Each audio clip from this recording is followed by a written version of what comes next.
Nous allons maintenant écouter Patricia CONBOY, qui est de HelpAge International. HelpAge, c'est une énorme ONG qui s'occupe des personnes âgées, des seniors dans le monde et qui représente notamment auprès de l'ONU. Which works with the UN and NGOs and other UN agencies in countries that are the most vulnerable. And Patricia wanted to talk about her actions and what has taken place in these countries during the COVID crisis. Patricia, the floor is yours. Good afternoon to everyone online today. My name is Patricia CONBOY and I work with HelpAge International. I would like to thank the organisers of the International Symposium for giving me this opportunity to speak with you this afternoon. HelpAge promotes the right of older people in low and middle income countries to dignity, voice and well-being.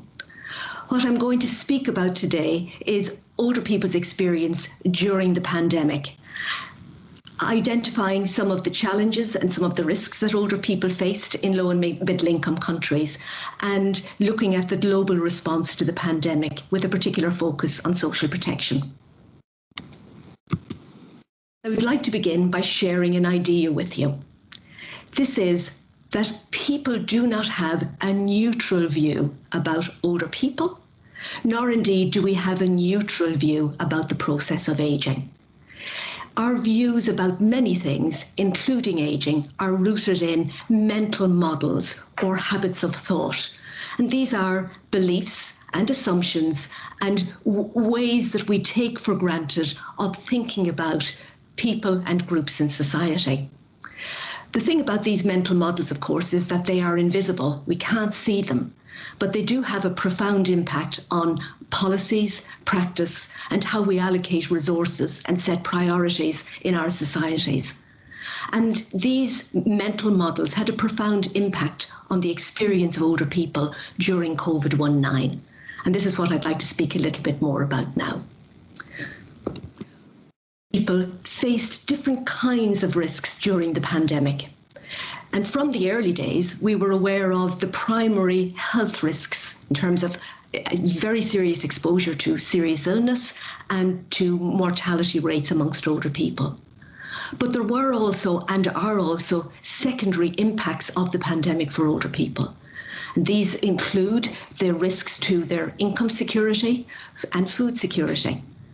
But older people's human rights have also been squeezed by public health measures, and they faced risks to movement, to participation, and to their exercise of voice and self-representation. HelpAge aims to root our work in the voices and experiences of older people.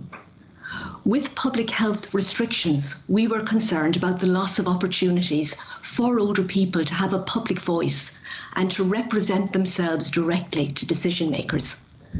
We maximised our use of telephone and online methods, but inevitably, older people in low and middle income countries who did not have access to digital methods, to online or telephone methods, didn't have the same kind of voice during the pandemic. For example, in sub-Saharan Africa, just 2/3 of households have access to a telephone. And remember, this is households, not individuals. So we don't know very much about who controls access and who indeed has access to those means within households. There were also pre-existing issues that added to the risk of the pandemic for older people. High levels of tolerance in society for discrimination against older people, barriers that they faced in accessing health services, and indeed barriers in accessing humanitarian assistance. Not to mention gaps in data and statistical systems, where older people are frequently uncounted or invisible. COVID-19 is a global problem and it requires a global solution. And what I am showing here is the 3 pillars that form an international framework for response to the COVID-19 pandemic, operating at both global and country levels and across 3 pillars. The humanitarian and development pillars are led by UN agencies and delivered in collaboration with national governments. And the health pillar, as we know, is led by the World Health Organization. In HelpAge, what we aim to do is to track, in terms of the response to the pandemic, are older people included in plans and programs? Are their voices being heard? Are governments and agencies engaging directly with communities in the delivery of a response to the pandemic? Frankly, the picture is patchy. On the positive side, the UN Secretary General provided positive leadership with a strong statement on the rights of older people during the pandemic. On the negative side, there are gaps and blind spots in policy, in the implementation of policy, and in the allocation of resources. I'm going to take a moment to reflect on why some of those gaps exist. One of the challenges is that many policymakers do not recognise the pre-existing barriers that older people faced before the pandemic.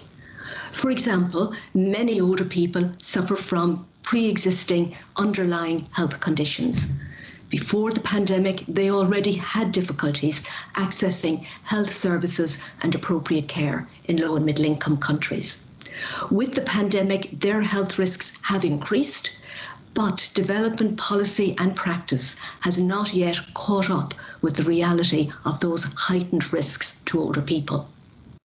In popular and policy narratives, older people are often stereotyped as dependent, an economic burden and a drain on society. Somehow, they are less deserving of access to scarce medical resources and to resources that we assume are available to younger people as a matter of right. The reality in low and middle income countries is that older people are participating in communities as farmers, as workers, as volunteers, as carers. They are rights holders and they are part of the recovery from the pandemic. And this is where mental models influence the way we act at individual and societal levels, the failure to fully appreciate the complexity and the nuances of older people's lives and contributions in our society. One of the ways to counteract mental models, of course, is through evidence. And the building of people's experience on the ground is and has been incredibly challenging during this pandemic because of the public health measures we all need to observe. In HelpAge, we have sought to build that picture from country teams, from surveys and from rapid research exercises. And indeed, one of our reports in partnership with UNFPA will be available early in 2021. Now I am going to focus on the socioeconomic impacts on older people and the role of social protection. There is pension coverage of less than 20% in low-income countries currently. The reality is that older people are typically reliant on family support, limited savings, and on very fragile livelihoods in the informal economy, which, as we know, are highly exposed at a time of lockdown and at a time of public health restrictions. HelpAge conducted 19 rapid needs assessments in 18 countries during the early months of the pandemic. From these, we know that older people were reporting three major concerns: income insecurity, food insecurity, access to medicines. Our estimate is that between 1.6 and 3.2 million older people in sub-Saharan Africa will be pushed into destitution. Over the next 12 months, UN agencies and governments will be operationalising the socioeconomic framework that I highlighted to you a moment ago. There is a clear need for improved access to social protection as a matter of survival for older people, and for instruments that are inclusive, rights-based and resilient to deliver transfers of income to older people at times of volatility and crisis.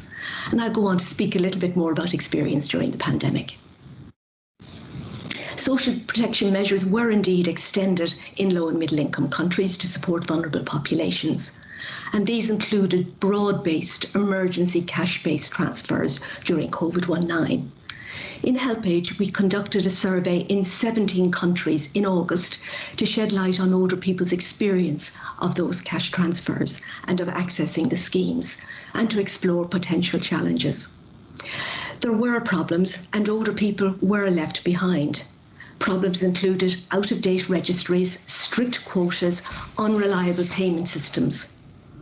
older people did not get clear information about the schemes and how to access them, and the use of digital methods created a further barrier.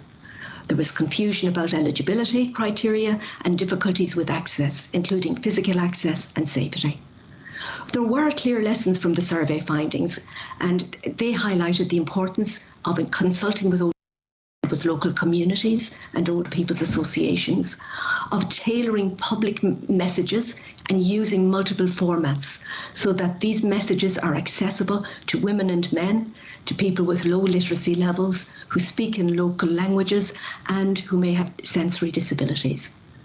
So it is possible to ensure safer and better access and inclusion in schemes, and that's something I'm going to go on and speak about now. We do want to recognise that there has been and continues to be an expansion of social protection, indeed including 8 social pension schemes with increased coverage since the pandemic started, and all of this is very welcome. We identify social pensions as the most effective way to provide income security to older people and their households in low and middle income countries. They're universal, tax-financed, and not reliant on people's previous employment record or their previous social security contributions. Social pensions have other points to recommend them if we're thinking in terms of a path to universal access and securing income for people at times of crisis. They are systems that are in place. They can function in normal times. They can be scaled up in times of crisis, which is infinitely preferable to trying to introduce ad hoc schemes during very, very volatile times in a country's experience. Social pension schemes also have potential as platforms to provide complementary information and services to older people, and indeed this is exactly what happened in Myanmar during the pandemic. Finally, in the context of the call to governments and UN bodies and multilateral agencies who are rolling out the socioeconomic framework I identified to you earlier, there are recommendations that I'd like to share with you this afternoon. We are calling on all of these bodies to include older people in socioeconomic assessments and to analyse the impacts of crises such as the COVID-19 pandemic through the lens of age, disability and gender. We're calling for the establishment of universal social pensions to reach all older people, especially in low-income countries where coverage is so thin at the moment. Where social pensions already exist but do not reach all older people, we're calling for the progressive expansion of those pensions. This is exactly what's happening in Bangladesh at the moment, where existing schemes are being extended to most hard-hit areas of the country. Where pension amounts are low, we're calling for governments to be supported to temporarily or permanently increase transfer levels. And learning from the experience I shared with you earlier about emergency transfer schemes to ensure safe access and inclusion in new schemes, from outreach to registration to receipt of payments. Thank you for listening. If you would like to read more or learn more about the issues I've explored in this very top-line presentation, please visit helpage.org. If you would like to know more about the reports I've relied on in this presentation, please contact me by email. I'd love to hear from you. I hope you will enjoy the rest of the webinar. Goodbye now. Merci beaucoup, Tricia. C'était absolument passionnant. Thank you, Tricia. This was fascinating. And this objective that you're seeking to attain of the universal social pension is extremely interesting. Now we're going to move on to roundtable discussion, but within a French context. We conducted a study with a group, which is the VIVE group, on improvidence. That is the lack of coverage, the lack of benefits.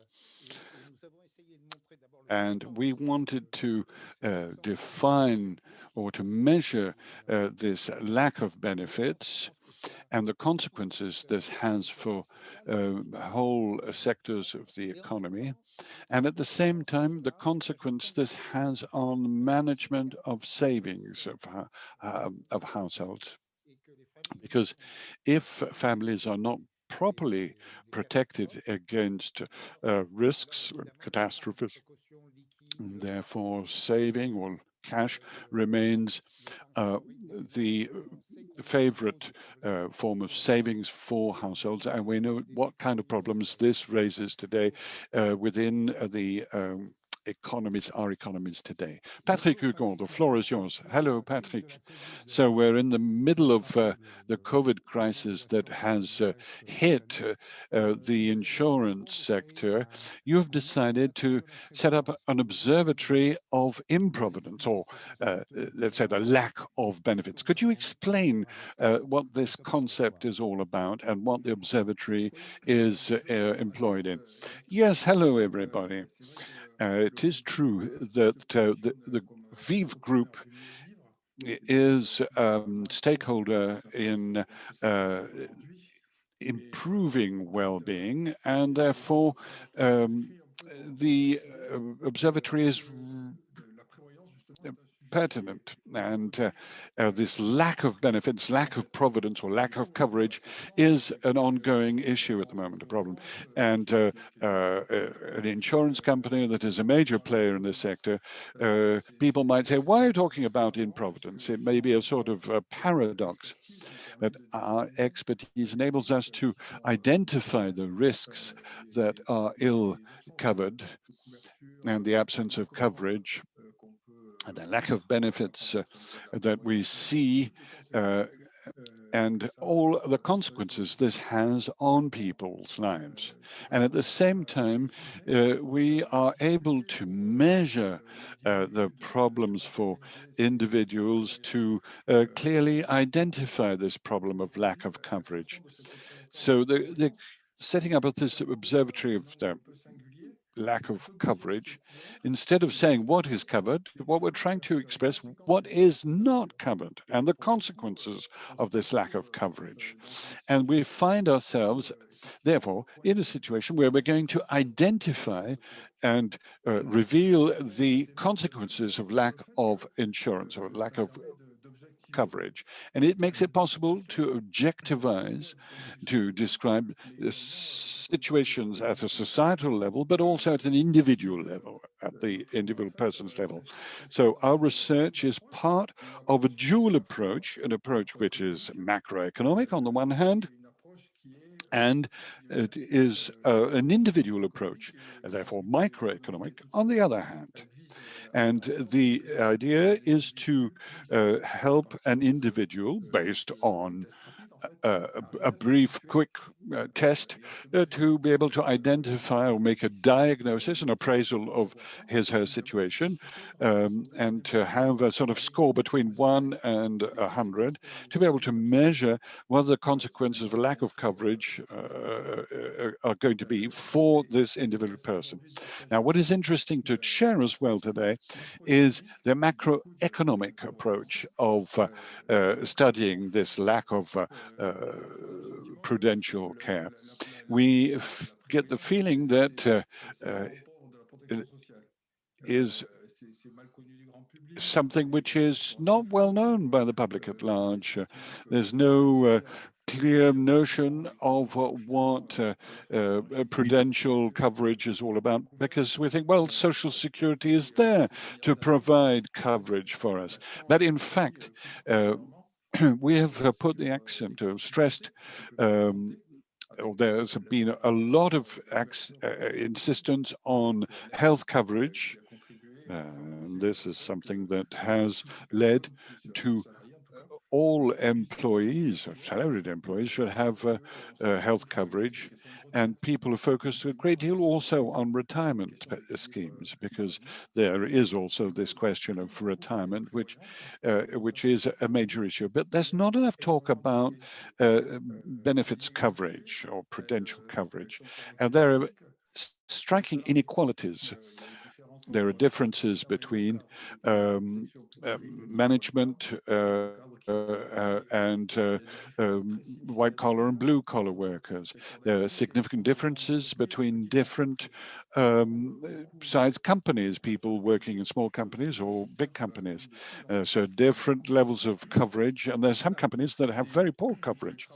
So independent or freelance workers also have a benefit from very sketchy coverage. And very often they are not aware of the risks that they incur. So complementary social security protection or prudential care coverage for public sector workers is relatively poor. It's true that there is security in public sector jobs, but in terms of benefits and coverage, the employees in public sector have are much less well covered. And it's there are very few schemes that are very often on a voluntary basis, and very often a public sector worker may find at the end of their career that they haven't contributed enough, and they will have a retirement pension which will not provide them with sufficient health coverage, and which will be really penalizing during their retirement.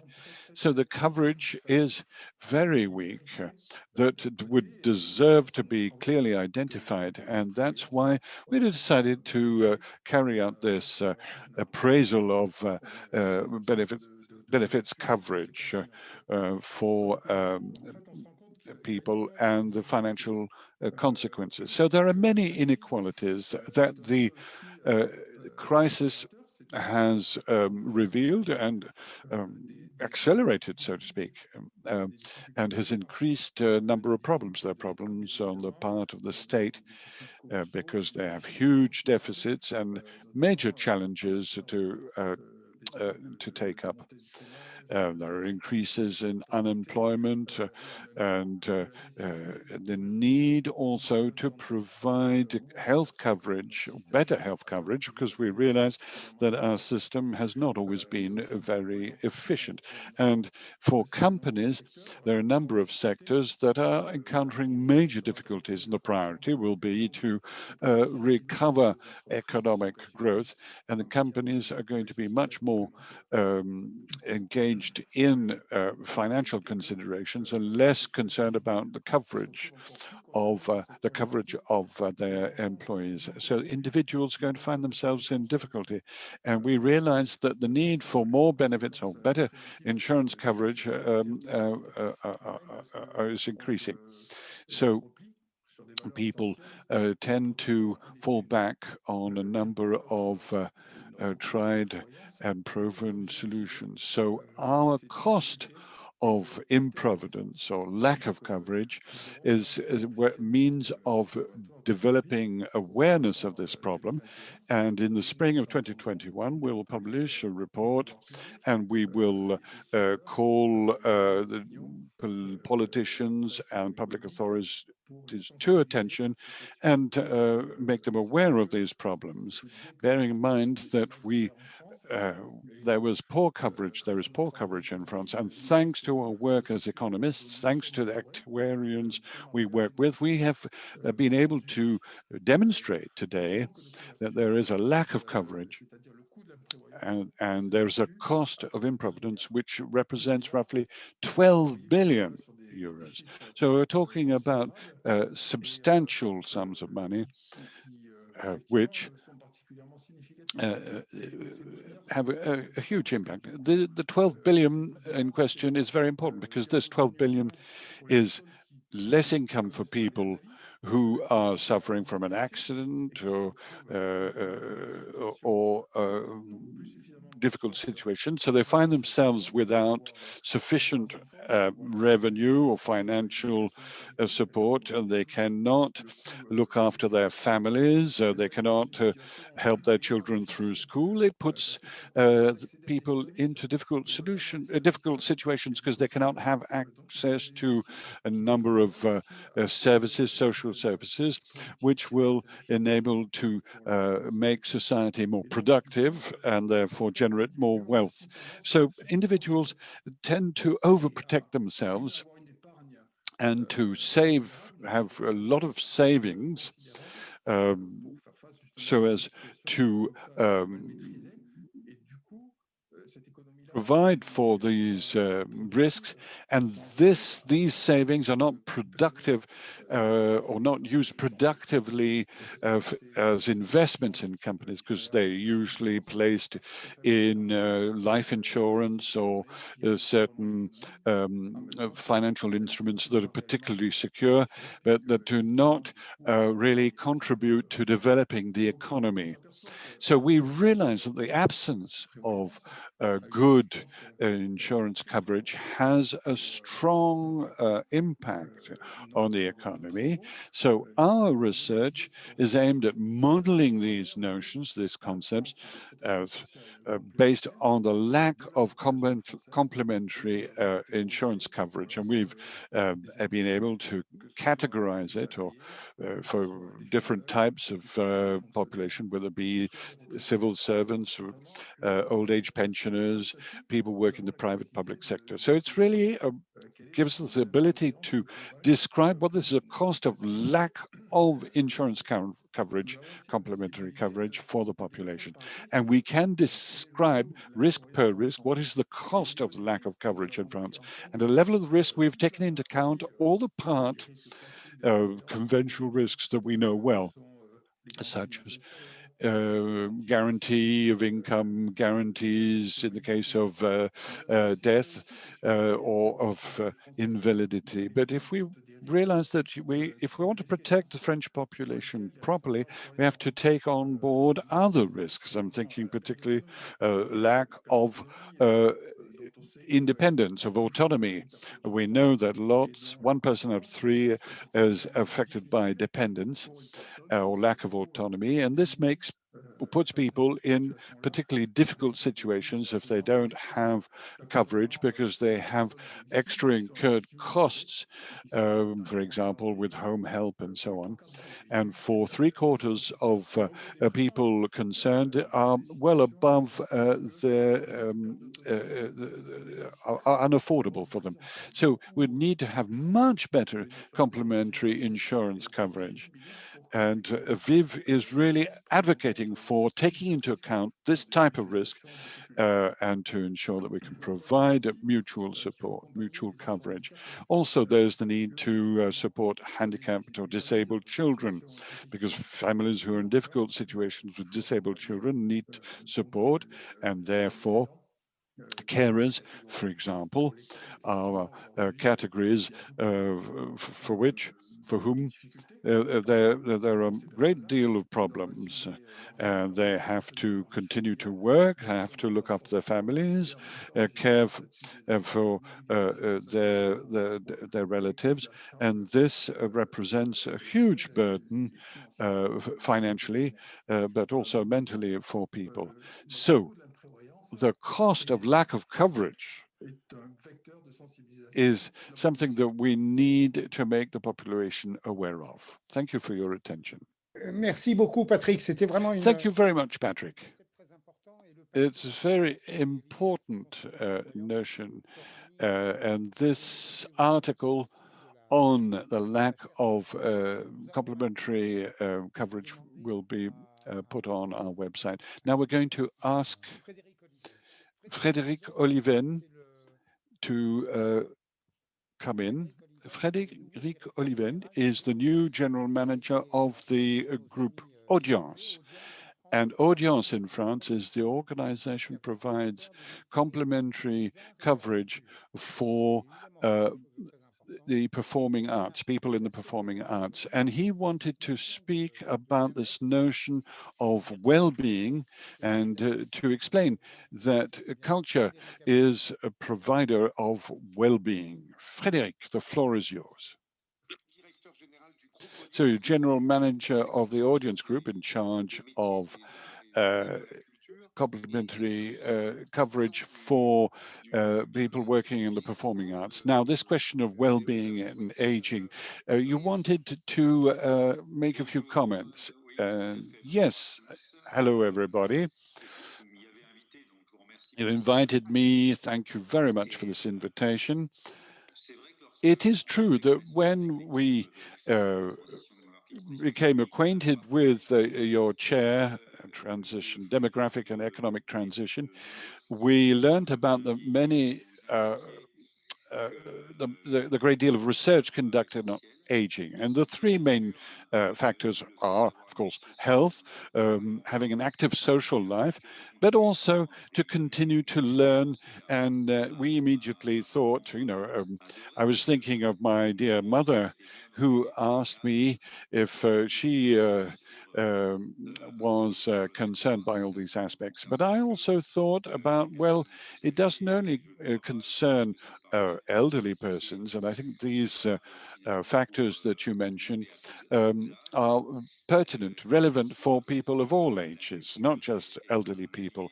Culture is an important aspect, an important positive factor. So when we talk about social life, we talk about culture and cultural activities, going to the cinema, going to the theater, but also the fact of having an active intellectual activities, because cultural activities are good for exercising the mind and not just appealing to our emotions or feelings. So I wanted to share these ideas with you. And the question also comes to mind of the the importance of sharing between the different generations, different social categories, the access to cultural activities. I wanted to remind you about what was published by the Strategic Department of the Ministry of Culture, DEPS, and the department in which has been following for the last 50 years, I believe, cultural practices amongst the French population. There are major surveys conducted every 10 years, and the last one, this report was published last summer, and it demonstrated, and it was fascinating, and it demonstrated that in the space of 15 years, those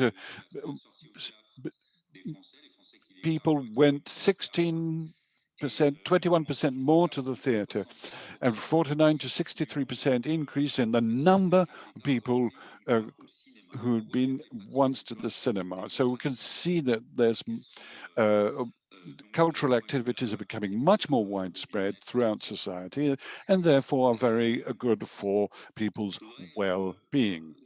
I would like to give you a few examples of things that I find particularly interesting and that are positive. Last year at the box office in cinemas in France, amongst the top 20 on in the box office, there was Les Miserables, the film that tells the story of clash between between a group of young people in a difficult neighborhood and the police. It's one of the films that was most popular at the box office. And I think it was in 21st position, there was a film called Hors Norme, which is a film by Nakash and Toledano that tells the story of an association which helps handicapped people. It is out of norm because it's outside of the social security specs. And this is the fight of this association to make sure that they stay alive. They have a way of supporting those handicapped people, which is completely different. This film ranked 21st of the box office in France in 2019, which means that you not only have the American blockbusters or the cartoons or action films attracting audience, but you also have hard, difficult movies dealing with serious societal issues or dealing with themes, inviting people to reflect upon this problem. And this is the sign of this cultural practice, which is more democratic and which does not only regard the elite, but everyone. We can also talk about the musical culture altogether, the popular music, for instance, with the advent of new technologies. It was possible to have access to music. This access is incredible. It's been demultiplied those last few years, and we see that there's a larger sharing of the popular culture. I have a lot of anecdotes with people. We were in the car with my kids, and I switched on the radio Nostalgie, which we know well. We shared with our children music or songs we liked, and it was wonderful, and it was intergenerational thanks to this popular music, widespread and shared more than in the past.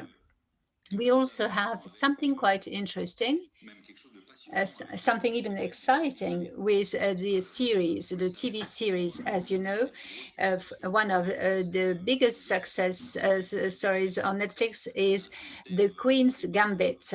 It's a chess game series, and it should rebuff a lot of people. It's arduous, it's difficult to understand, but there's a huge success on Netflix with The Queen's Gambit in all countries. It seems to be, and among all audiences and generations. And the series phenomenon is quite interesting because TV has been re-ennobled. In the past, it was regarded as something lacking culture, like the trash TV. Trash TV and TV reality shows. And we know that the series show a lot of talents, have a lot of contents. And what I find wonderful with this phenomenon, of course, there are some pitfalls and nothing is always perfect. But the same works like the Queen's Gambit go across generations and borders and the social environments as well. Some days ago, I had an appointment with an extraordinary politician, an extraordinary personality. His driver, he has a driver, and we were discussing, and then the politician said, well, the driver is watching Fauda. What is Fauda? I was wondering. It's a series on Netflix. It's with policemen, and apparently it was a subject or an object of conversation between this politician and his driver. And this builds up a common imaginary between people. And of course, to me, it's an essential parameter of the well-being. We can also mention humor. This phenomenon, and since several decades in France, you have seen stars being humoristic people, and some of them, or a majority of them, come from the immigration environment, and they encounter huge success. Those artists reflect the social success. It is not excluded from the definition of well-being. And those personalities build the same popular collective imaginary between generations, social environments, and the communities. And it contributes to a very important well-being and living together well. It goes not without any difficulties for the time being, and it is an integral part of culture, and it contributes to our collective well-being and to the individual well-being. The new technologies have strengthen the access to culture, the development of cultural practices. Of course, there are some pitfalls and obstacles, but this phenomenon should be highlighted. And these studies from the Ministry of Culture for Prospective Studies show the emergence of video on platforms, especially for the young people. There is a generational cleavage according to the cultural practice. The so-called legitimate cultures or learned cultures are diminishing in some generations compared to other cultural practices, which are growing a lot elsewhere. And it also shows something else, which is interesting. The fact of having cultural practice, which is not just necessarily a learned culture. The learned culture is no longer a marker of social success and power.